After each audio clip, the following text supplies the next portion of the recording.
कभी भगवान जगन्नाथ के स्वरूप को ध्यान से देखा है? उनकी वो बड़ी बड़ी गोल आंखें, क्या कभी सोचा है कि वो ऐसी क्यों हैं? आज हम इसी दिव्य रहस्य के पीछे छिपी एक बहुत ही अद्भुत प्रेम कथा को जानने वाले हैं।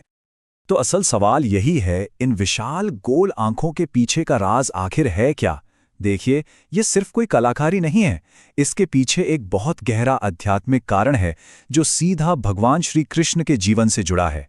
चलिए इस कहानी में गहराई से उतरते हैं।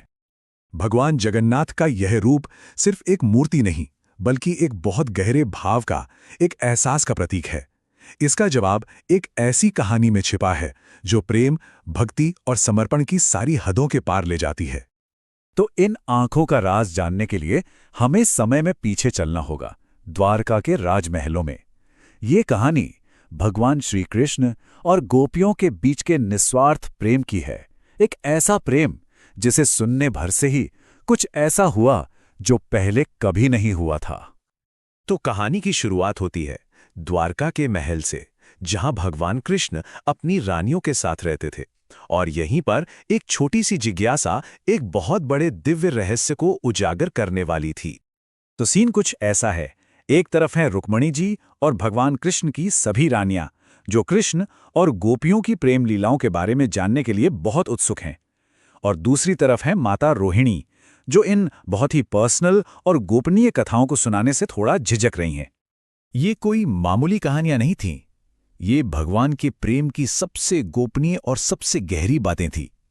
इसीलिए जब रानियों ने बार बार रिक्वेस्ट की तो माता रोहिणी तैयार तो हो गईं, लेकिन उन्होंने एक शर्त रख दी। तो अब स्टेज सेट हो चुका है एक ऐसी कहानी के लिए जो इतनी शक्तिशाली थी कि उसे गुप्त रखना पड़ा। ये पक्का करना था कि कोई भी ऐसा व्यक्ति इसे ना सुन ले जिसे नहीं सुनना चाहिए। और यहीं पर सुभद्रा जी की भूमिका बहुत जरूरी हो जाती है। वो जिम्मेदारी लेती हैं कि जब माता रोहिणी कहानी सुना रही होंगी तो वो दरवाजे पर पहरा देंगी, ताकि कोई भी, खासकर कृष्ण या बलराम, कमरे के अंदर ना आ पाए।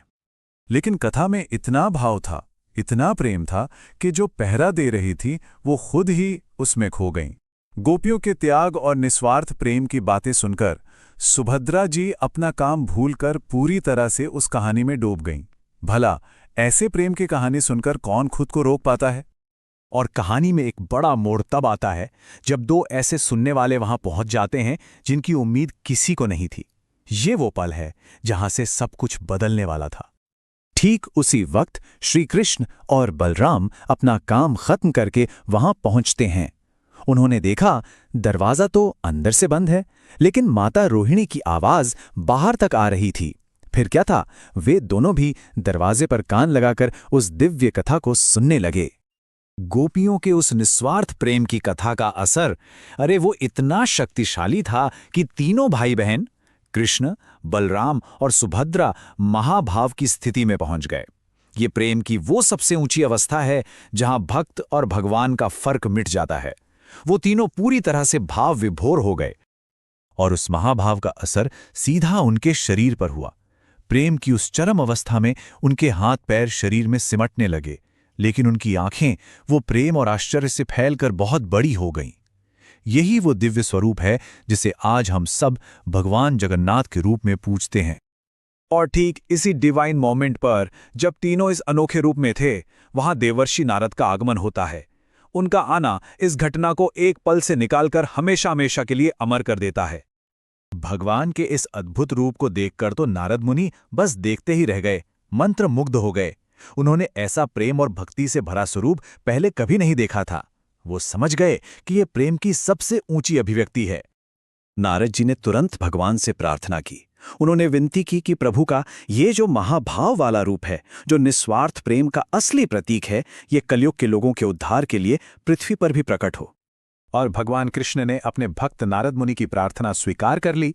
उन्होंने वचन दिया कि कलयुग में वो बलराम और सुभद्रा के साथ ठीक इसी रूप में उत्कल क्षेत्र यानी आज के पुरी में भगवान जगन्नाथ के नाम से रहेंगे।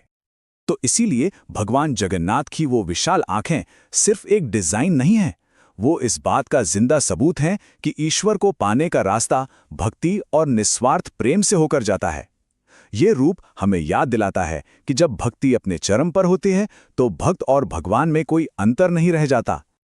तो ये कहानी हमें सोचने पर मजबूर करती है ना, कि जब हम भगवान जगन्नाथ की इन बड़ी बड़ी आंखों को देखते हैं तो भक्ति और प्रेम के इस निस्वार्थ स्वरूप से हम अपने जीवन में क्या सीख सकते हैं।